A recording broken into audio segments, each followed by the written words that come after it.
The Palm Beach County, Florida Sheriff's Office tweeted this after Malachi's second arrest.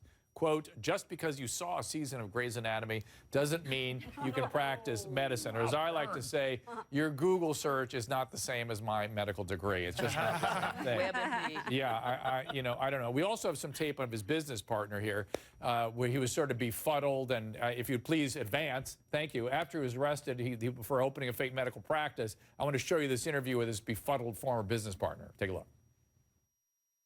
He told me he was a natural doctor, so I didn't know anything about natural doctors and what they do. So I just took him at the word and seeing all the certifications and his degree from some state, Arizona State, and transcripts. And, so wow. What can I say? I mean, were you surprised? I don't know much about it. Were you surprised when he was arrested? Was I? Oh, yeah. And Sarah, now false documents that this guy is alleging from Arizona State. Naturopathic doctors have certain licensing procedures they go through. I'm sure he could be claiming whatever. He can claim anything he wants, but the state has an obligation to set a certain set of standards for people they license. And if you don't qualify for those standards, you're practicing without a license. Right, and he did claim, and again, of course, he has to prove his claims, but he did claim that he had a slew of certificates from... He said a PhD. A PhD from an unknown, in an unknown field, from an unknown school. But he did say he had training in naturopathic medicine and that he has certificates. Now, if he is such a big fraudster, as it's sort of being revealed, then probably those certificates are of no good. But this is a kid who's gotten around the standards and the law. This is the thing that bothers me. Everything about this bothers me. Everything. But what really concerns me is reportedly this 86-year-old woman had a very bad stomach ache.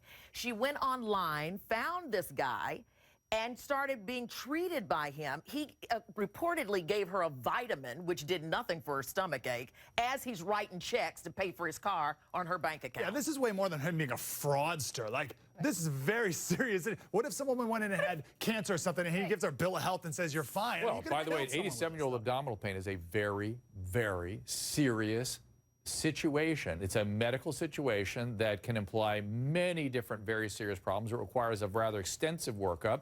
Joining me now, Andrew Stein. He's the attorney for the teen. Andrew, thank you so much for joining us. My question is, what do we do with these allegations of practicing without a license? Well, regarding the practicing without a license, I think you have to look at this as a fact-specific type of case. The undercover officer who entered the facility that was going to be opened as a medical doctor's office or a medical clinic was there to effectuate, to make an arrest. With that being said, Mr. Love-Robinson told her several times with a witness present that he was not a medical doctor, and that if she would want to come back when the doctor was going to be there, they would like to make an appointment for her, and she refused. With that being said, she went into the office, and he told her, according to all of the evidence that we have, that when he feels as if he has a sore throat or he has a sore throat, what he does is take an over-the-counter allergy pill. With that being said, he was in a lab coat, allegedly had a stethoscope around his neck, took her weight, possibly took Andrew, her blood pressure. Let me interrupt you because I've gone to many states and questioned them about what the licensing standards are. I have 2 board certifications. I've been licensed in California for 30 years, more than 30 years. I don't want to think about how many years it's been.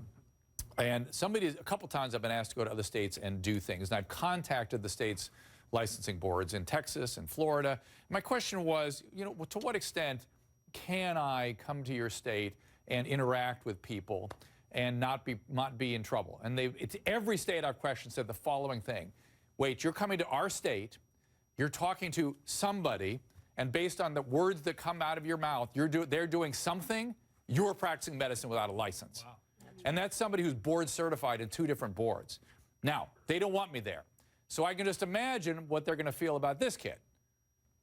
And I fully understand what you're saying, but he did not hold himself out to the undercover agent not as a holding doctor. out, not holding out.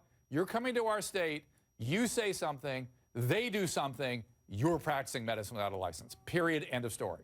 That's what they have, every licensing board I've spoken to has said exactly the same thing. You say And something, I would they agree do with it, you. it's a license. It's practicing without a license. So even if I were to say, you know, I've got hypertension and I take the following medication, that's what I do, and they take the medication, that's practicing medicine. And I understand what you're saying if you held yourself out to be a doctor. He was not I don't have a holding himself license in out that to be- state, so I can't. Even though I have two board certifications. But if I came in with a stethoscope and a white coat on, even though I didn't hold my say I'm a doctor, False I advertising. wonder what an 87-year-old would think about that. I don't know. And you're right about that. And, you know, that under those pretenses, it's a fact-specific case, and it's going to be up to a jury to decide whether or not they believe it's reasonable for the individual, meaning the undercover officer, to believe that he was practicing medicine. Sarah, And that's what they're going to have you've to been very answer. sympathetic.